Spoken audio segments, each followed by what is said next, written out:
We take you to Bulawayo, where fortune hunters have invaded residential areas and police are working around the clock to drive them out. Andile Chuma is on standby with an update on the situation. And in sport, we look at Dynamo's leadership biggest headache ahead of the Harare Derby this weekend.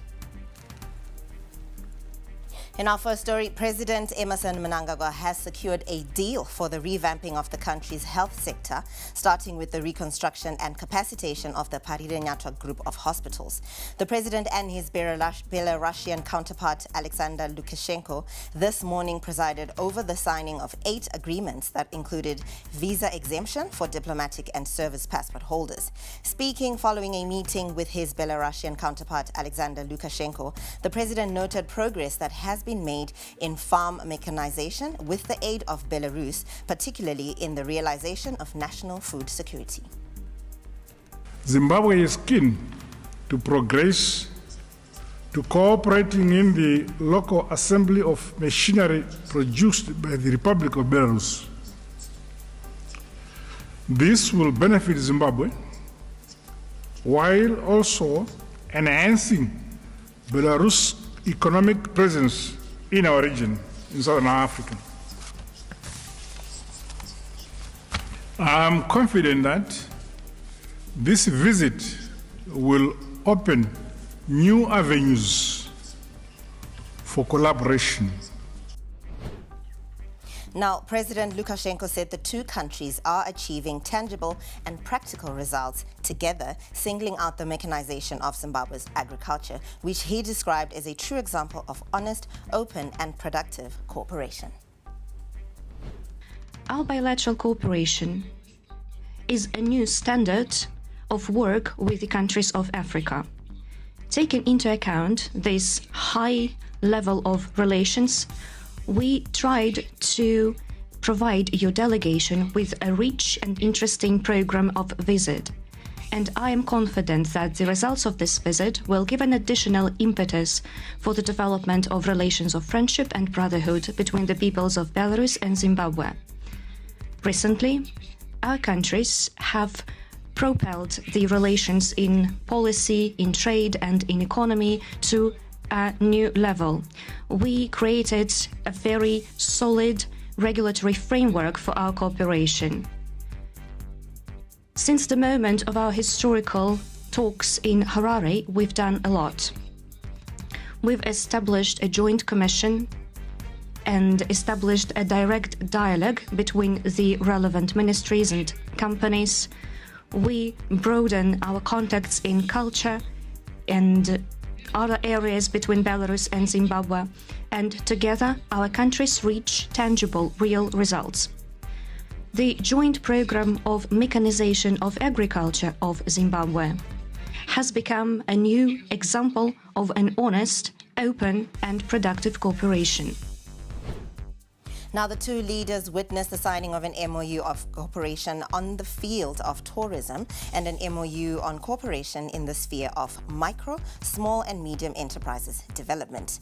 An intergovernmental agreement on visa exemption for holders of diplomatic and service passports was also signed, along with a roadmap of strategic cooperation and partnership between the two countries for 2026 to 2030.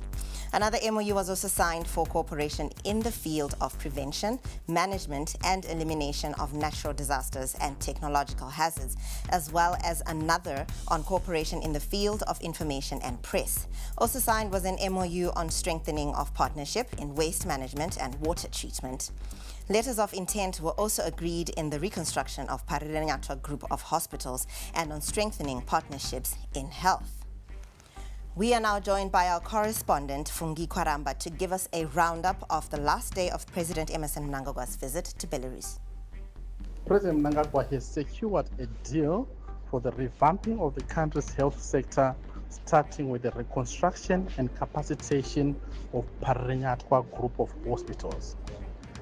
The president and his Belarusian counterpart, Alexander Lukashenko, this morning presided over the signing of 8 agreements that included visa exemption for diplomatic and service passport holders, roadmap for strategic cooperation 2026 to 2030. National disasters and technological hazards. MOU on cooperation in the field of tourism. MOU on small to medium development. MOU on cooperation on information and press. The two countries also signed an MOU on partnerships in waste management. They also signed letters of intent in the reconstruction of Paranaco Hospital and on strengthening partnerships in healthcare. And now our business correspondent Eben Mabunda looks at the trade turnover between Zimbabwe and Belarus. Good evening. Well, there is some degree of trade and potential between these two countries, Belarus as well as Zimbabwe.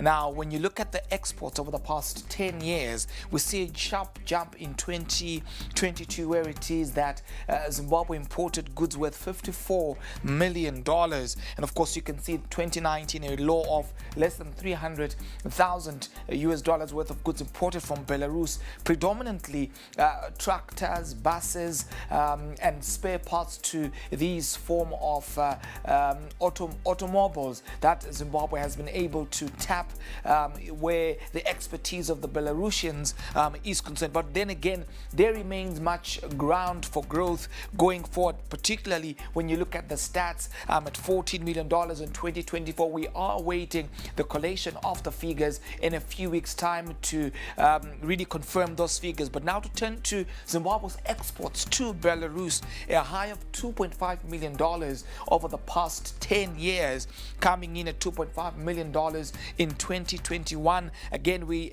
are expecting about $500,000 in 2024. But then again, the bouquet of goods that are being traded between Belarus and Zimbabwe remains very much narrow, with a wide array of sectors that could be explored. Where Zimbabwe is concerned, we're speaking of mining, we're speaking of agriculture. On the Belarusian side, their technological expertise and advancement could create more value for Zimbabwe, and also that could prove to be a lucrative market for Zimbabwe's horticultural products. So much value to be gleaned and to be explored between these two countries. And now moving on to issues to do with electricity within the country, Zimbabwe is on a drive to provide power to over 3.1 million citizens by 2030, and this will be done through the Energy Compact Plan. This plan includes modernizing outdated infrastructure and bridging generation shortfalls. According to a 2023 report by the World Bank, 62% of Zimbabwe's population has access to electricity. The country is working towards improving this. Zimbabwe has a peak energy demand of 1,900 megawatts against the maximum 1,500 megawatts that is generated from the country's two main power stations in Hwange and Kariba. Hwange Thermal Power Station has an installed generation capacity of 1,050 megawatts, but is currently generating an average of 800 megawatts. Kariba Hydro Power Plant, on the other hand, is generating 400 megawatts out of an installed capacity of 1,080 megawatts owing to the fluctuating water levels. We are still very hopeful that the waters are continuing to rise. And with this, Zambezi River Authority continues to review how much they will allocate to both ZESCO in Zambia and ZESA in Zimbabwe. To bridge this gap, the government licensed over 100 independent power producers with a potential generation potential of 8,000 megawatts. So we need participation by the private sector. But when you talk about the private sector, we are also including my domestics as a private sector. So we are also looking at solar systems, which is domestic, but which is also part of the private sector, in addition to the private sector as we know it. However, the IPPs currently contribute just 4% to the national grid. Many projects fail to take off due to challenges in securing financing and low tariffs. The ambitious Energy Compact Plan has so far been adopted by more than 12 African countries. The World Bank, which is a leading partner in this program, alongside the African Development Bank, will provide technical and financial support to the country. This is part of a larger engagement of the World Bank and the African Development Bank to actually electrify 300 million Africans by 2030. So we're very happy that Zimbabwe has come up to that, and we're very committed to continue supporting technically, but also hopefully very soon also financially to have this compact. Today, the National Energy Compact was taken to the private sector for consultations in Harare. This roadmap will ensure affordable, reliable and sustainable electricity by 2030. Reporting for ZTN Prime, I'm Faith Nyaude in Harare. That was a report on efforts that are underway to provide electricity for households. Now, police in Bulawayo are working to get rid of illegal gold panners who have invaded the Bulawayo suburban areas, including Cecil Avenue in Killarney and New Parklands, which they have turned into a war zone fighting over territories. The Zimbabwe School of Mines, which is located in the vicinity, has since issued a statement urging students and staff to be on high alert. The miners have also allegedly invaded the National University of Science and Technology, as well as the Zimbabwe School of Mines grounds, whose authorities have appealed to the police for intervention. As the police, we are also working with institutions like NAST, School of Mines, whereby there are gold panners who raid their areas. We are always in contact, liaison, whereby they call us when they see these criminals, these amakorokosas raiding their areas. We are always with them. So we also urge communities to call us whenever you see these gold panners carrying their machetes or carrying their shovels intending to dig in your areas. Please call us. As the police are going to react and raid them and arrest them. That is something of concern. Now, we are joined by our correspondent Andile Chuma for further insight. Good evening, Andile, over to you. Well, good evening and thank you very much. So we have an unfolding situation here in Bulawayo where illegal miners have turned parts of New Parklands and Killarney suburbs into a war zone, especially on the area along Cecil Avenue where the two suburbs intersect. It's very bad, and the illegal miners, as they fight, are posing a danger to the motoring public as well as to some pedestrians. We've had some confirmed and some unconfirmed reports of students from the National University of Science and Technology, as well as students from the Zimbabwe School of Mines, who have fallen victim to attacks from these said illegal gold miners as they are making way to their educational institutions. We've also been in communication with the Bulawayo Police spokesperson, Inspector Nomalanga Msebele, who said that they are engaging with both institutions and are also trying to clear the people that are fighting. She says that most of the times the illegal miners are fighting amongst themselves, but sometimes when they struggle to get any gold, they may attack and rob pedestrians or any people of their belongings just to make a quick buck. Still in Bulawayo, and something related to law enforcement, 8 individuals have been arrested in connection with a string of robberies in Bulawayo. The suspects, aged between 18 and 46, are believed to be behind more than 20 robberies in various suburbs in the city. Bulawayo Provincial Police spokesperson Inspector Nomalanga Msebele said the mastermind behind the robberies has been identified as Kurawani Nkomo. These robberies took place between December 2024 and May 2025 in areas such as Sourcetown, Queen's Park, Kumalo, Ntumbane and Hillside. Now, the police are still investigating and expect to clear more cases. 6 people from Ntumbane suburbs were attacked by a gang of 3 who were carrying machetes as their weapon. They attacked these people, then they were rushed to hospital. Then on the 11th day of May 2025, at around 1920 hours, the now deceased Farai Nyamucherere, aged 46, of Emakhandeni, disembarked from a combi together with his wife.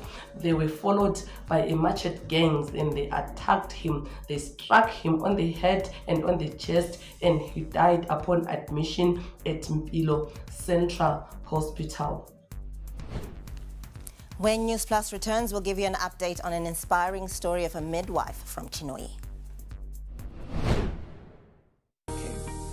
The National Social Security Authority, NSSA, will be conducting a nationwide compliance blitz from Monday 5 May to Friday 16 May 2025. During this period, NSSA compliance inspectors will carry out door-to-door inspections to ensure that all employers are complying with the provisions of the NSSA Act, Chapter 17-04. NASA inspectors will be identifiable by their NASA identity cards and will be using NASA-branded vehicles. Employers and employees are urged to settle any outstanding contributions or make payments arrangements with your nearest NASA regional offices. Submit all outstanding monthly P4 returns dating back to January 2022. Update employee records via the NASA self-service portal www.selfservice.nasa.org.zw. If you encounter any suspicious requests or conduct during this exercise, please report them immediately to Mr. Edmund Kaseke, Miss Itai Chikweche. Be a NASA hero. Keep your NASA contributions up to date.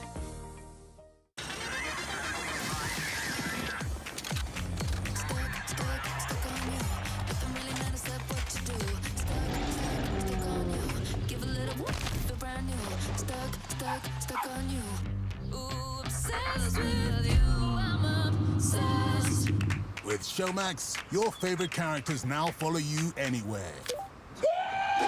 Download it today and watch the best in local, international, and everything in between. Didn't graduate? I guess I blew it. You couldn't advise him anything. He would just look at you and say, so who do you think you are? We were just like really spoiled. And then they just give me the receipt and I'd pay. That guy walks in one day and then he says that he wants to make a movie. He was blowing the money. There was just like this habit that he had where as soon as he got money, it was gone. I just didn't have the skills or the experience. This money, I could see it disappear so fast.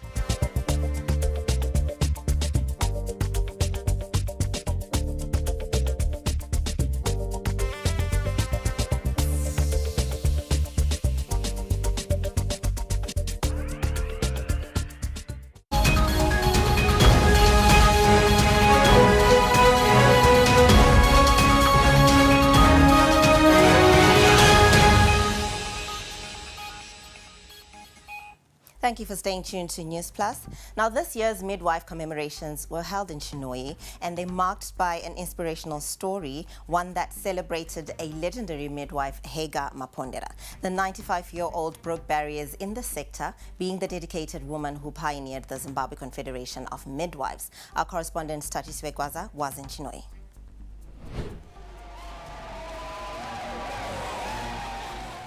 In a biblical account, Hagar was a servant who found herself lost in the desert, pregnant and alone, yet it was in this desolate place that she encountered the divine. However, Hagar Mapondera's story did not start in a desert, but in a maternity ward, where she encountered the joy and vulnerability of childbirth firsthand. The experience in a maternity ward sparked something within her and led her to provide the same care to others. Today, Hagar looks back and cherishes her works as other midwives celebrate her in a special way, a befitting award given to a legend in recognition of her work. So it was very kind of the midwives. And also the fact that the association is still going on. Mapondera encourages the new generation of midwives to be patient and passionate about their work and always strive to do their best despite challenges. As a midwife, you have to learn to be patient because not all the mothers are going to deliver within 24 hours. You need to have love for your work and number one, for the patient. She is currently working on her book to share her inspirational journey, something she says she is excited about. There was one time I contacted one or two of my ex-students who were now lecturers. She said, oh, Miss Mapondera, yes, I think we are going to do something, but we didn't start anyway. Now, for your own information, I'm busy trying to write my own life story.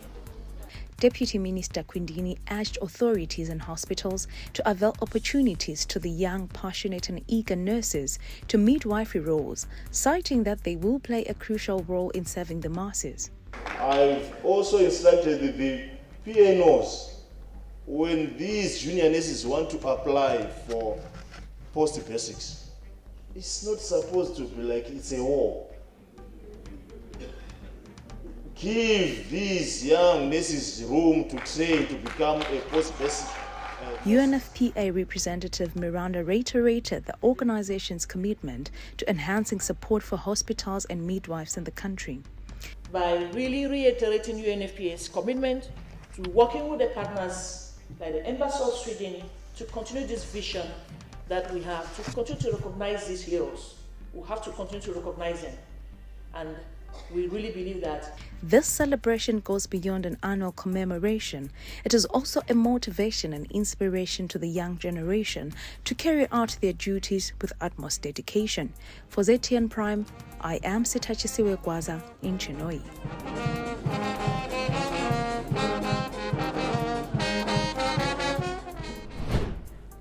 Police in Bay Bridge are carrying out a series of community engagement programs to foster collaborations in the wake of a relative increase in crime between January and April this year.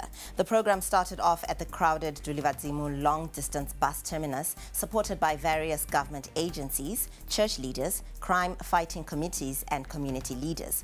Now, the officer commanding Bay Bridge District Chief Superintendent Mesuli Ngube said some of the major crimes being committed in the district include murder, robbery, rape, domestic violence, aggravated assault, indecent assault, unlawful entry, and assault. So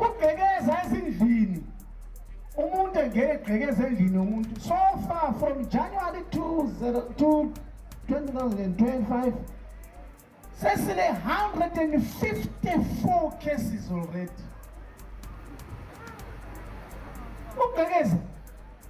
Umuntu bokuhamba endlini umuntu ungena ngewindow efish anything ukufuna ukungena ngasokwakho 154 kwaDecember sabesika sibengaphi isihlobo sami, where will we be? My numbers Amira say. Now, reports say women who have never been married and female sex workers are now among the leading sources of new HIV infections in Mashonaland Central. This was revealed during a high-level meeting convened by the National AIDS Council to assess current trends and intervention strategies. NAC Mashonaland Central Provincial Manager Edgar Mazulu said early intervention and community support will be critical in preventing further spread. Our province is in the moderate zone. It's not in the high zone or the lower zone. We are in between. So in terms of prevalence, according to the 2024 HIV estimates, Bindura district is #1 in terms of prevalence, followed by Mazoe district, followed by Mount Darwin and Shamva district in that order. In terms of populations being mostly affected, we are looking at adolescent girls and young women, mostly the 10 to 24 year age group, but of course young boys and young men are also affected. In terms of the interventions we are doing as a province, we tend to focus our interventions around what we call hotspots. Hotspots are areas of high HIV incidence where we get cases reported, and we have new cases of people getting positive, and also issues to do with sexually transmitted infections also determine whether a place is a hotspot or not. So we find that in Mazoe district, that is where we have the heaviest burden in terms of the hotspots in the province. Now, Provincial Affairs and Devolution Minister for Mashonaland Central, Christopher Magomo, said it is important for community leaders to understand these issues so that meaningful action can be taken. I urge all of you, as key decision makers, to take these issues seriously and to consider how we can integrate these diverse areas into our provincial development plans. Your leadership in this process will be critical in shaping the future of Mashonaland Central and ensuring that we have the resilience and systems in place to address the healthy challenges before us. Our crime and courts correspondent Kimberly Chimalanga gives us today's update, including the story of a former lawmaker who was dragged to court for threatening to kill his former wife. Former Member of Parliament for Muriawa South constituency, Nyasha Masoka, has appeared in court for allegedly threatening to kill his ex-wife. Masoka faces 4 counts that include threats to commit murder, contempt of court, and contravening the Firearms Act. The accused is alleged to have armed himself with a pistol and became violent towards the complainant, Margaret Kapadza, who is his ex-wife. Masoka is also alleged to have threatened to kill his ex-wife and their young son by firing shots in the air. The accused is also alleged to have breached a protection order the complainant obtained against him. He was granted $150 United States bail and ordered to return to court on June 23. Still with our court update, a Harare woman, Hazel Tanyanyiwa, has been charged with fraud after she misrepresented that she had low-income stands which were donor-funded together with her husband. They are alleged to have approached churches in high-density areas, informing the complainants that her trust was willing to help low-income earners with houses in Harare West for a consideration of $35,000. She became evasive after the complainants paid their deposits, prompting them to lodge a complaint with the police. She was granted $300 United States bail and will return to court on June 24, pending finalization of investigations. Still at the courts, Emutare Mensoni Manyante has been charged for impersonating a public official. Manyante, in the company of his accomplice, Dr. Shakari, misrepresented to a Zimra official that he is a member of the presidential department attached to the First Lady's office. He was granted $100 United States bail and was remanded out of custody to May 29 for merging with his co-accused Alain Munyarazi. For the TN Prime, I'm Kimberly Chimalanga in Harare.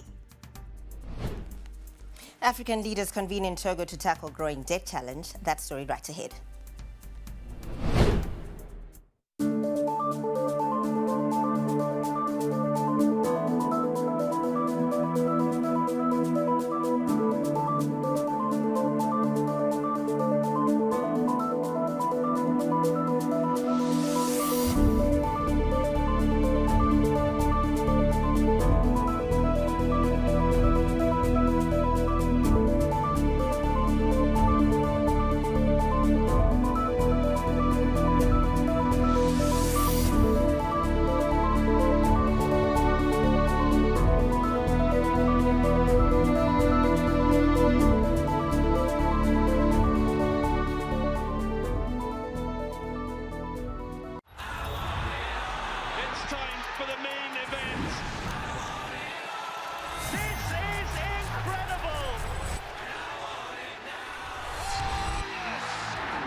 Stay connected to DSTV this April and May and get all the football finals you want.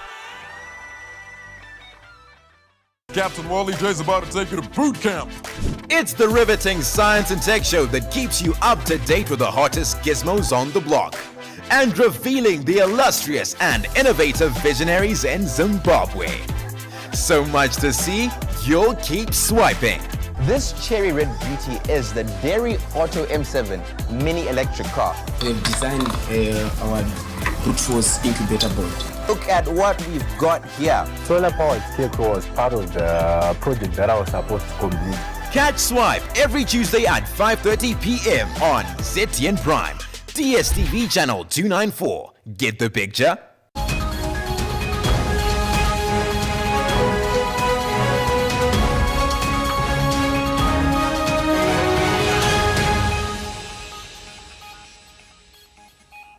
You're watching Newsplus right here on ZTN Prime, channel 294 on DSTV with me, Wadzanai Sansole.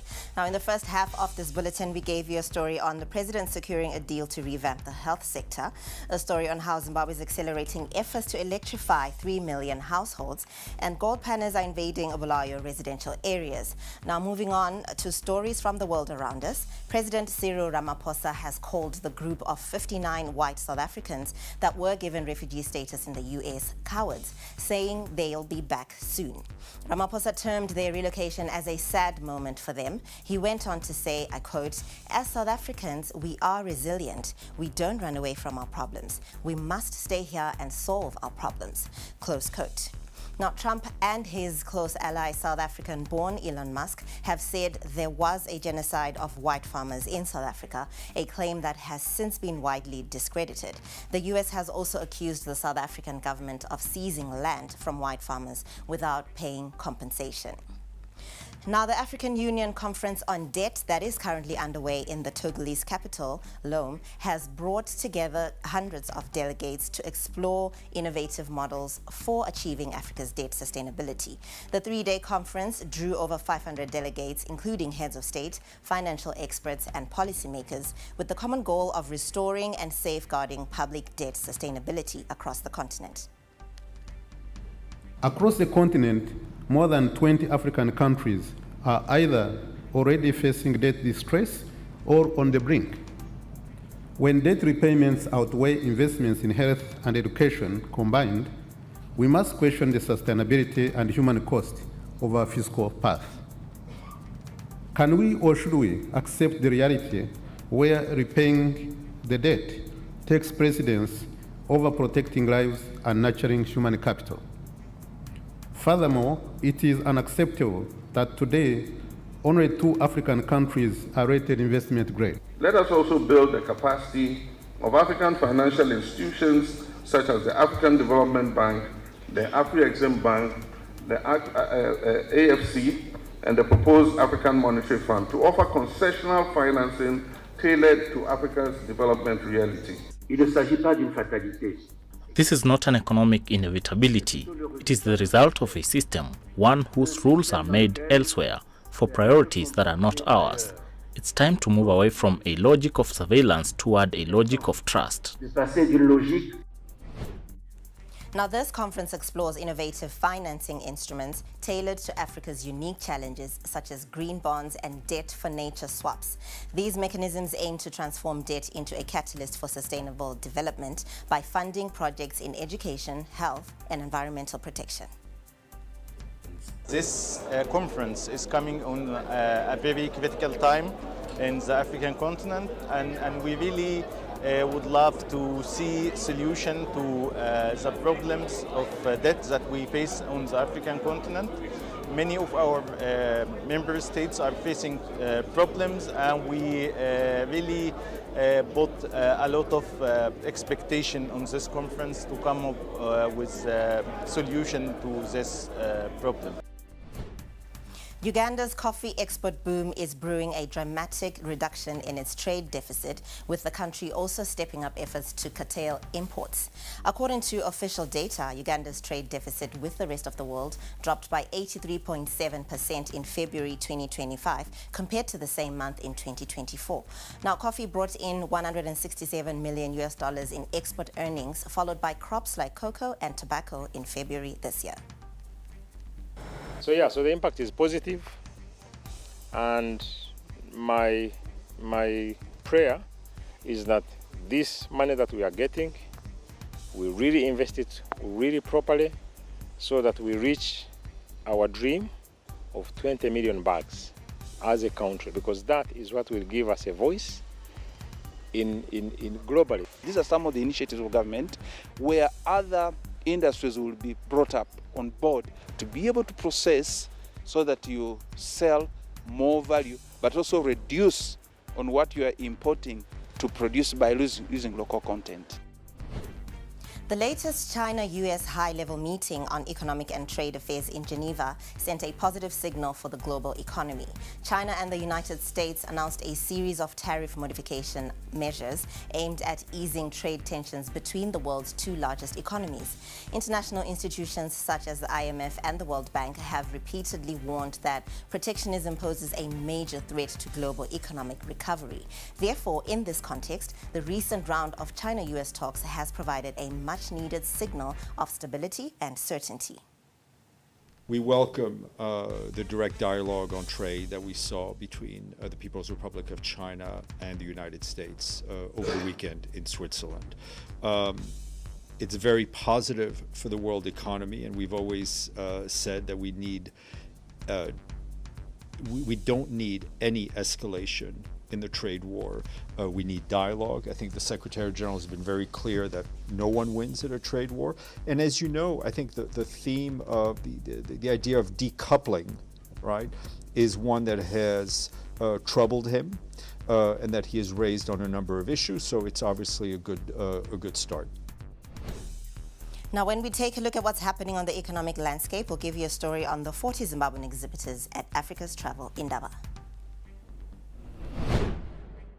In a land where traditions run deep, where the soil holds the secrets of generations, and where dreams are sown alongside seeds, a new generation emerges.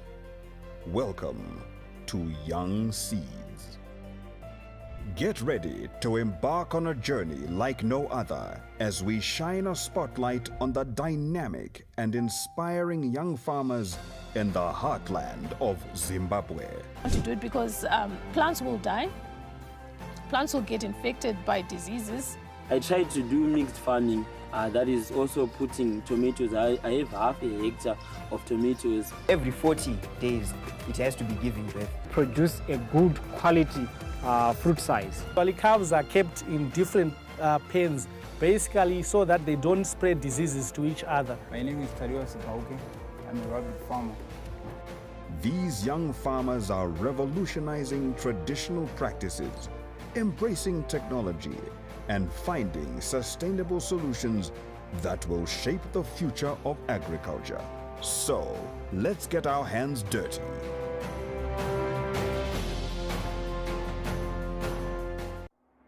Harare, tune into the beat. Capitalk 100.4 FM, your source for news, business, sports, fashion, and more.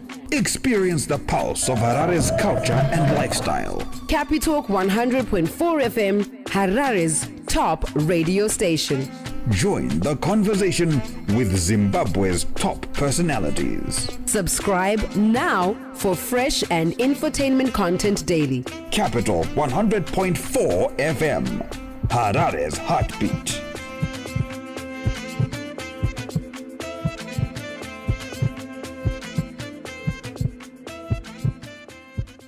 Didn't graduate. I guess I blew it. You couldn't advise him anything. He would just look at you and say, so who do you think you are? We were just like really spoiled. And then they just give me the receipt and I'd pay. That guy walks in one day and then he says that he wants to make a movie. He was blowing the money. There was just like this habit that he had where as soon as he got money, it was gone. I just didn't have the skills or the experience. This money, I could see it disappear so fast.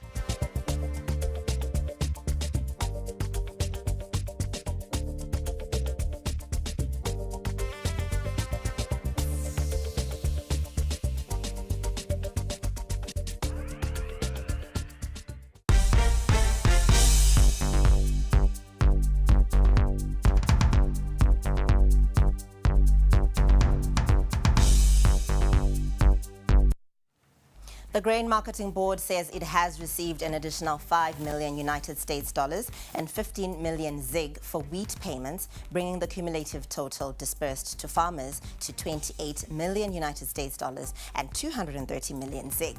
In a statement, the GMB expressed gratitude to Treasury for mobilizing the necessary financial resources and commended the resilience and dedication of Zimbabwean farmers as they gear up for the winter wheat cropping season. We now speak to Kenneth Ndlovu, an investment analyst who joins us from Johannesburg. Good evening, Kenneth. Kenneth, what's the significance of these disbursements? Hi, thanks for having me. So this GMB update is both timely and a bit strategic, even though I may just share my concerns later on about whether is it like really timely, but I would like to stay on the positive side and say it's timely and strategic. Just dispersing $5 million and ZIG 15 million, bringing the total to close to $30 million dispersed, and 230 million ZIG dispersed to farmers. Signals a significant commitment to farmer liquidity and food security for the country. But also what stands out here is not just the amount dispersed, but also the intent, which is to ensure that farmers are financially ready for the critical winter wheat cropping season. The injection of these funds, are going to boost farmer confidence, improve also, the very important procurement processes, and which if done timely, it's gonna lift yields. And how important is this towards Zimbabwe wheat's self-sufficiency? Then it sort of reiterates like what the GMP said, a certain theme that says we want to be wheat self-sufficiency as a national priority. I do understand that, because at some point Zimbabwe was importing a lot of wheat, which was costing a lot of money, thereby impacting the bread of the bread price in the country, and inflation and so forth. So this is a good national priority, as we cannot afford to keep on relying heavily on imports amid what's happening globally. There are a lot of supply shocks that are going to come. So if we can be self-sufficient, that can help a lot. But also, speaking of self-sufficiency, on the issues of currency, there something must be done, so that if it's the US dollar that's being used, let it be so. If it's the ZIG that is being used, let it be so, because I'm seeing a lot of businesses, they're losing a lot of money, in terms of exchange rate movements and so forth. So we just need to use one currency as a country, because if you speak to farmers, the profit margins in the farm sometimes they're very, very minimal, and then if you add like exchange rate losses to that, it can be quite devastating. Thank you, Kenneth, for giving us further insight on wheat payments. Now, over 40 exhibitors from Zimbabwe are showcasing their products at the ongoing Africa's Travel Indaba in Durban, South Africa. The show kicked off yesterday with 27 African governments participating, including Zimbabwe. Zimbabwe's Deputy Minister of Tourism and Hospitality, Tongai Mnangagwa, is attending the event, supported by the Zimbabwe Tourism Authority. Deputy Minister Mnangagwa says his ministry is leveraging Africa's Travel Indaba to strengthen ties with South Africa and other countries. Our focus now at this Indaba is to work on Africa as a whole. Like our South African counterparts, they are more of let's market Africa together, let's market Southern Africa together, where we get visitors coming in. If someone is coming in for 10 days, for instance, they can stay in Zimbabwe 2 days, Malawi, Zambia, Tanzania, South Africa. So as a bloc, as a region, we all benefit. Because it's difficult for a person to come into one country and stay that long, because you run out of activities. Now, this 3-day event is running from May the 13th to the 15th, and it was officially opened by South Africa's Deputy President Paul Mashatile. It will conclude tomorrow. It is thus the ideal occasion for this major event that showcases Africa's tourist offers and potential for growth. Mashonaland Holdings Limited, which is listed on the Zimbabwe Stock Exchange, has announced a 24% rise in revenue to $1.74 million for the first quarter ended 31 March 2025, despite operating in an economic environment weighed down by soaring inflation and constrained liquidity. The quarter under review was marked by the weakened consumer demand across Zimbabwe's economy as inflationary pressures and high interest rates eroded purchasing power. The Reserve Bank of Zimbabwe Zimbabwe reported a year-on-year USD inflation rate of 15%, while tight monetary policies aimed at stabilizing the exchange rate kept borrowing costs elevated. Now, a delegation led by the chief executive of China's Hong Kong Special Administrative Region, John Lee Kashu, has concluded a 2-day visit to Qatar, with both sides vowing to further enhance trade and investment cooperation. During this visit, Lee witnessed the signing of 35 memorandums of understanding and agreements spanning trade, investment, technology, legal cooperation, and financial banking and capital markets, among others. Qatar is currently Hong Kong's third largest trading partner in the Middle East. 访问团展现香港在一国两制下内联外通的优势，发挥香港超级联系人和超级政治人的角色，用好香港引进来走出去的桥梁作用，展示香港与内地优势互补、协同效应，开拓更多商机，为中东以及世界提供全方位供应链服务。 All set for Miss Universe pageant on Saturday. That story right ahead. Catch exclusive interviews every weekday for candid, exciting and thought-provoking conversations with your host, Erika Ndoro. We talk about arts, we can talk about sports, we can even talk about politics, and sometimes we venture into a nice guitaristic play.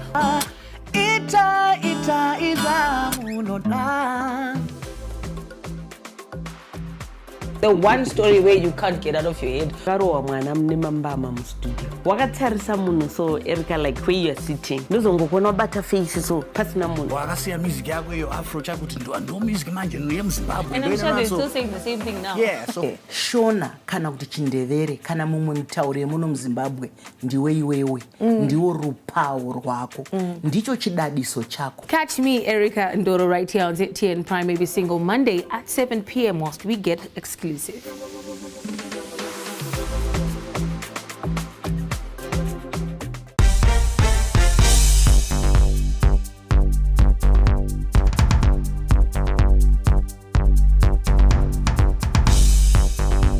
The countdown is on for the upcoming Miss Universe Zimbabwe, beg your pardon, which will be held this Saturday. The sashing ceremony took place this week, and one of the contestants, former Miss Zimbabwe Queen Charlotte Muzidi, who was also vying for the Miss Universe Zimbabwe crown, pulled out due to work commitments. The rest of the contestants are ready for what they are terming a night of elegance and empowerment. Miss Universe organizers have just announced that the iconic Connie Ferguson will be one of the judges and guest of honor. Now, Ziza Music Camp is promising participants 9 days of music, culture and community from the 24th of May to the 1st of June at the Ndomboshawa Vision of Hope campus. They will learn to play the mbira, a traditional instrument rich in cultural heritage, as well as engage in songwriting, storytelling and music composition. Now, the Ziza Music Camp is hosted by Ziza Hub, a creative space dedicated to nurturing artistic talent, promoting cultural exchange and fostering community development, run by Tatenda Chiwoniso Rushwaya. Building on the success of their previous camp, which brought together music enthusiasts from diverse backgrounds and skill levels, they are excited to continue this tradition of creativity and connection.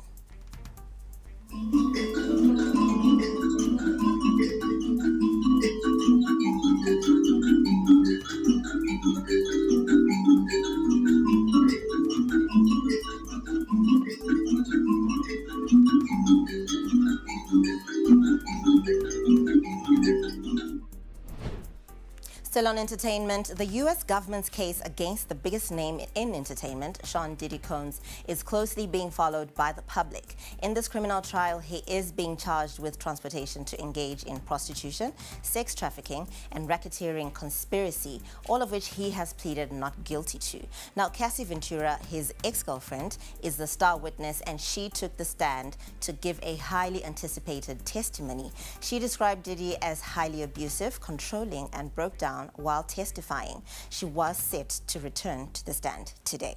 Now, up next is sport.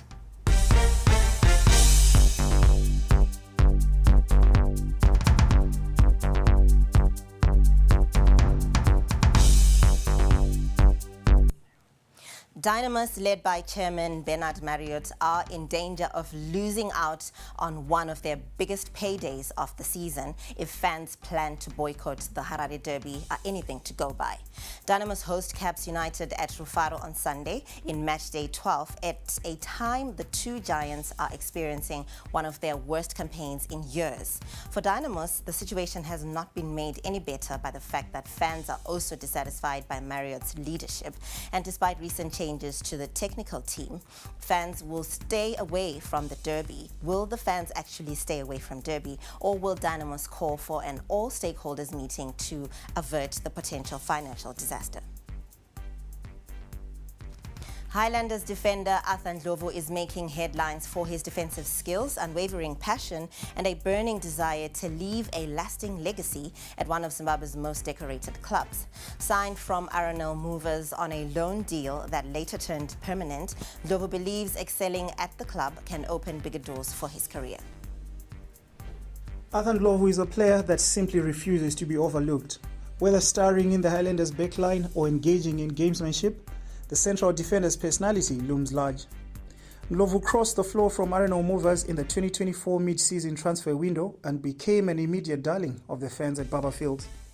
Despite his sometimes playful and unorthodox mind games against opponents, Ndlovu takes his job very seriously. Ngathi ukurelaxa vele siko kwami vele vine training yabona ngihati lokana ukuthi lo coach uyabona ukuthi hayi lo muntu udlalele ngehati ayisukuthi udlalele ukuthi ubala ngoba isifiso sami mina angibuyelanga ukuthi ngifunga kuwa Highland ngoba ngaba ku Highland and relax nga offload nyanga kodwa ngifuna ukuya phambili nami ngikwazi ukwenzela abazali bami something. With the club having lost several key players in the off-season, Ndlovu and his teammates have shouldered the responsibility with determination. Ngoba singama players currency ngoba siyaralelana singabafana abancane akula umuntu ole pride omunye ulekelelana tough luck kuphela ubambana noba sizwana no ground bona after ngale lo munye enzo wakhe kodwa from a ground sabe si united ngoba kule tough luck simethane sikhavelana ama mistake silungisise sikwazi uyaphambili. Like many in his generation, Ndlovu dreams of taking his talent to the global stage and believes that Highlanders' track record of exporting talent is a strong launchpad. Pushing yam very ngu arineroka ale teamini babe happy ngoba thina asidlalele ukubala undlalele kuyaphandle plus ensuka khona isimo ensuka yiso ngikhaya amina and relax ngathatha ukuthi sengu Highland and relax yes lo uNkulunkulu ngikhuleka uyangincedisa umthandazo yami nami ungivikelela konke nami nama support akundekelela ngiyabonga nami ukuthi hafi yangu ngikhama kahle ngoba udlalele Highland into enzima ungayenza mistake e1 sebecha ukhwelu plus ngingathi ukuthi ipressure silayo thina singama players iHighland ifuna win hayi iyona ikwazi ukuthi kule draw kule lose. In a 2025 PSL season full of surprises, Ndlovu has been the embodiment of consistency and passion for Highlanders fans. Matchday 12 will provide another platform for him to showcase his talent with the aim of improving game by game until he reaches the peak of his potential. FC Platinum defender Thubelihle Ndlovu has described his season at the League Giants as a dream come true after benefiting from a sports scholarship from the club from his school days. We get more in the following report. He does well to keep the possession. Sends it across goal! And FC Platinum are baking it!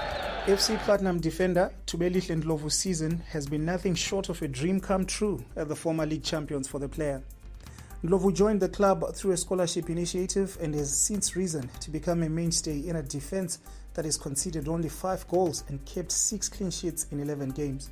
Behind the impressive statistics lies the story of a young man with big dreams and ambitions.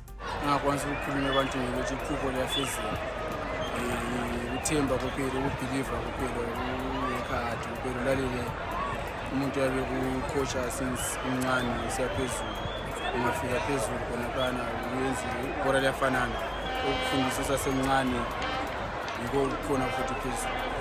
FC Platinum is undefeated in the league and 8 points behind the leaders, and Ndlovu fully appreciates the demands to perform at a top level. I feeling yayikhona khona ukuthi usuka lapha dukhona uphansi siyadlala nomuntu olemuli ucoach abelemuli ama-results ayofuna imali le ayofuna uyisebenzisa kuyatshintsha okuyifike kwankhona but ibhola liyafanana.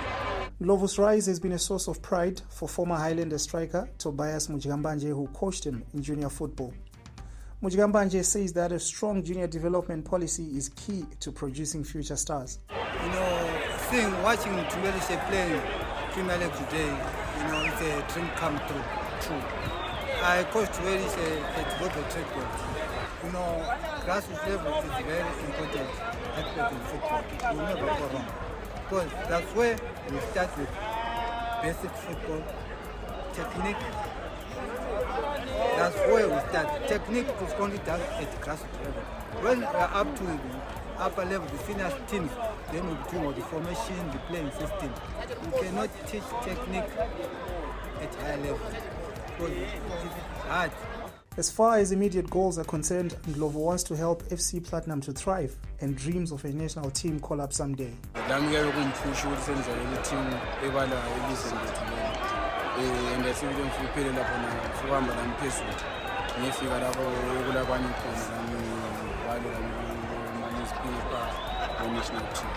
FC Platinum will be looking to continue the unbeaten run in the league with a clash against Bigita Minerals on Saturday, with Ndlovu and his teammates hoping for a positive result. A sports initiative mentoring young boys and girls into responsible leaders has been launched by Zimbabwe Community Health Intervention Research and Partners. The program uses sports to tackle issues like drug abuse, gender-based violence, and other social challenges, equipping youths with life skills. Now, Director Walter Chikanya said a recent tournament in Marondera was designed to attract young people and empower them to become responsible leaders. We are there to address issues to do with gender-based violence, but we're also there to address key issues that are within the community currently, the issues of drug and substance use, where we are actually saying young people need to address the issues that affect them, that then lead to negative SRH outcomes. As young people, they face difficult challenges. At times you get dropouts, school dropouts, even girls and even boys, and at times you get to have also teenage pregnancy. So our idea with the Brother to Brother program is also indirect benefit even for the adolescent girls and young women, where also we see negative impacts of gender-based violence being addressed through the empowerment of young people. We're happy to see that we had quite a number of stakeholders here. We're providing services to our young people, the young generation, who are the future leaders, who are the ones we are saying, if we have this generation. The Sports and Recreation Commission highlighted how such initiatives play a vital role in the development of sport, where sport platforms are being used as an intervention strategy to capture the youth and ensure that they do away with social woes. It's the Sports and Recreation Commission. We are very grateful to our different stakeholders that have come on board and for the development of sport, especially the different delivery agencies like Sichire, Zimbabwe National Family Planning Council, National AIDS Council. These are all sport delivery agencies that are using sport as a tool for development, where we use the sport platform as an intervention strategy to capture the youth and make sure that they refrain from drug and substance abuse. And that's a wrap on Wednesday's edition of Newsplus. Thank you very much for streaming with us. I'm Wadzanai Sansole. Have a good night.